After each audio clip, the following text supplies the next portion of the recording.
You know that voice of the inner critic that quickly becomes an inner abuser. You see, when you listen to it, you really hear what it's saying and draw its temptations out to their furthest conclusion.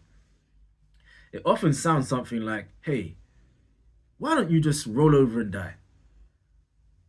And there's probably a part of you that has a will to live, and it's like, well, I don't want to do that. And there's another part of you that feels so bad about yourself that it's like, maybe this is a reasonable suggestion.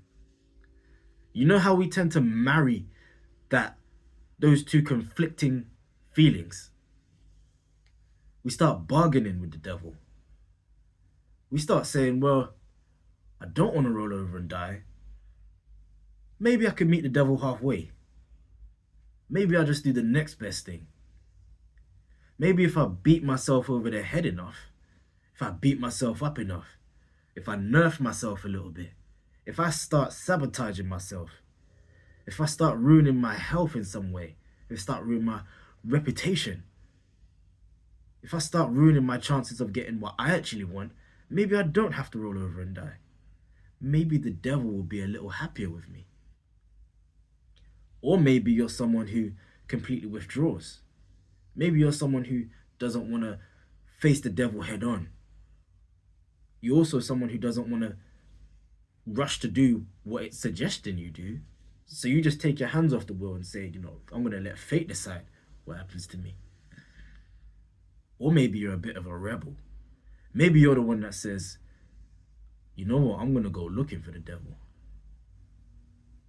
But you find the devil in everything else and everyone else.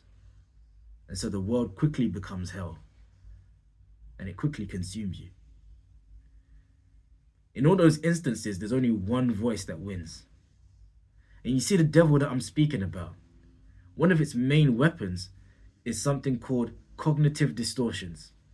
A cognitive distortion is just a warped way of thinking. It's a twisted way of perceiving or interpreting reality to justify a certain conclusion. And in this case, the conclusion is that you're no good and you don't deserve to be here. But did you know you can fight back? In a previous video, I spoke about the broken parts of ourselves seducing us to be alone with them. Keyword being alone. So one thing you can do is get around those people who are your advocates. You've got that inner critic. If you don't have that inner advocate right now, get around people who can be that voice for you. Who are the people who really care to see you win? Who are the people that show you your own light? Who remind you of how great you are and what you deserve? Let's say you don't have those kinds of people around you.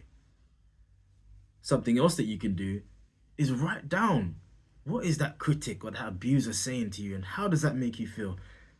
And then you can actually write your own counter arguments rooted in facts.